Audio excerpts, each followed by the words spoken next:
Main character direction, start or stop. Well, the new name for that is main character growth. And it's said direction because it's talking about do they move towards stopping something or move towards starting something. That made a lot of sense. But direction was a little confusing since main character growth was mentioned nowhere particularly. And this really describes the kind of growth that's taking place. So we now have main character direction, start or stop. And it says, will the direction of the main character's growth be towards something starting or towards something stopping? Now before we look at our video clips to see what we mean exactly, there's an interesting thing about this question. It has a different meaning depending on whether the character is a change character or a steadfast character. You see, this is a good example of the Dramatica theory at work. It's not just answering each independent question like you would in some other software programs that you have out there. In fact, in any other software program, you answer a question and then you know something about that aspect of your story. Dramatica has a patented interactive story engine in it that keeps track of the Dramatica theory relationship, what it calls for in the relationship. So when you answer the question change or steadfast, depending on how you answer, it's going to determine what the main character growth of start or stop actually means. For a steadfast character, it means, is the character holding out for something in the story to start or holding out for something to stop? But if the main character is a change character, it means, does the main character change by starting something new, adding a new trait to their personality, or by stopping something they have been doing, getting rid of a trait in their personality? It's also important to recognize that getting rid of a trait or adding a trait is not necessarily a good thing. You might add a trait and change by adding something, and it might turn out to be a bad trait. Or you might get rid of the one essential trait you needed to make everything all right if you lost a trait, if you stopped something. So change is not necessarily good. Change is good. Change can also be bad. And with a steadfast character, just holding out for something doesn't mean you're going to get it. So if you're holding out for something to start, it might not. If you're holding out for something to stop, it might not. But it gives you a different feel. Let's take a look at our video examples. I'll set them up first. We're going to look at fewer examples than last time. Here we're going to look at Dr. Richard Kimball again in The Fugitive to show an example of a stop main character. Now this is a stop steadfast character. So because he's steadfast, we're not looking at the character to see if he's going to start or stop something. We're looking at what the character himself is waiting for. And by this example, you see that Richard Kimball is clearly waiting for something to stop in his life, not something to start. Let's take a look at that clip.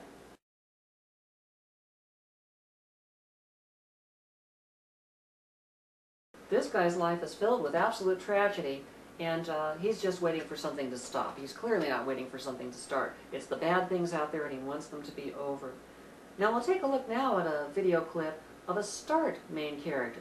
Now this is a changing character, so we're going to look to the character to see what is started. And this is Scrooge in A Christmas Carol. Let's take a look at the clip, and then I'll describe a little bit why Charles Dickens chose start intuitively when he certainly used Dramatica, but why he intuitively chose this for his story. Now we're going to talk a little bit about that clip and why start was chosen by Charles Dickens. First of all, the situation in England at the time was that everybody knew that the workhouses existed, the sweat houses, the poor were very poorly treated, and they had no recourse often. Debtors' prisons existed. Things were really bad.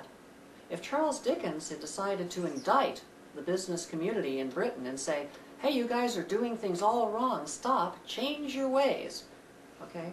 Well, it wouldn't have gotten very far. He's not going to take institutions that were built up over centuries and say, stop, stop what you're doing. However, he could say to them, what you're doing is great. You're great businessmen. You're very successful. You're very, very powerful at what you do. However, why don't you start something else? Why don't you add something? Why don't you add some generosity? Okay?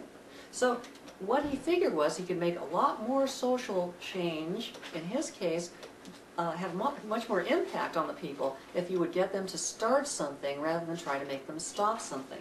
Now you'll notice the names of the two children in there that the Ghost of Christmas Present has. Ignorance and want. Ignorance is the lack of an education. Want is the lack of, in this case, food. So these two particular children represent needs that have to be fulfilled. They are not victims of something that Scrooge has done wrong. Instead, they are areas where if he started doing something right and got some generosity, then in that case, he would be able to help them. Throughout the story, the entire argument shows all the people who could be helped by Scrooge, not all the people that he had really gone out and wronged. Now you notice in the motion picture Scrooged with Bill Murray, they take a bit of a different tack. In Scrooged, they decided, let's make Scrooge somebody who's proactively evil. Well, that certainly changes the story structure, doesn't it? Here's somebody now who's actually going out and intentionally hurting people rather than just withholding things that he might do that are good. When they make the argument in the story, though, they really show people whom he could help by taking extra action. They show the same kind of argument that's in the normal story, A Christmas Carol. So a lot of the argument is, if you only did this, you could help this person. If you only did this, you could help those people. But they show that his problem is not that he's not doing so much, although he does have that problem. They show that his problem is that he's doing bad things. And so the argument is a little bit wanky. It doesn't quite gel the same way. That's why the film never took off to the extent that it might have as a Christmas classic, because the argument made wasn't changed to match the change in the start-stop nature of the character.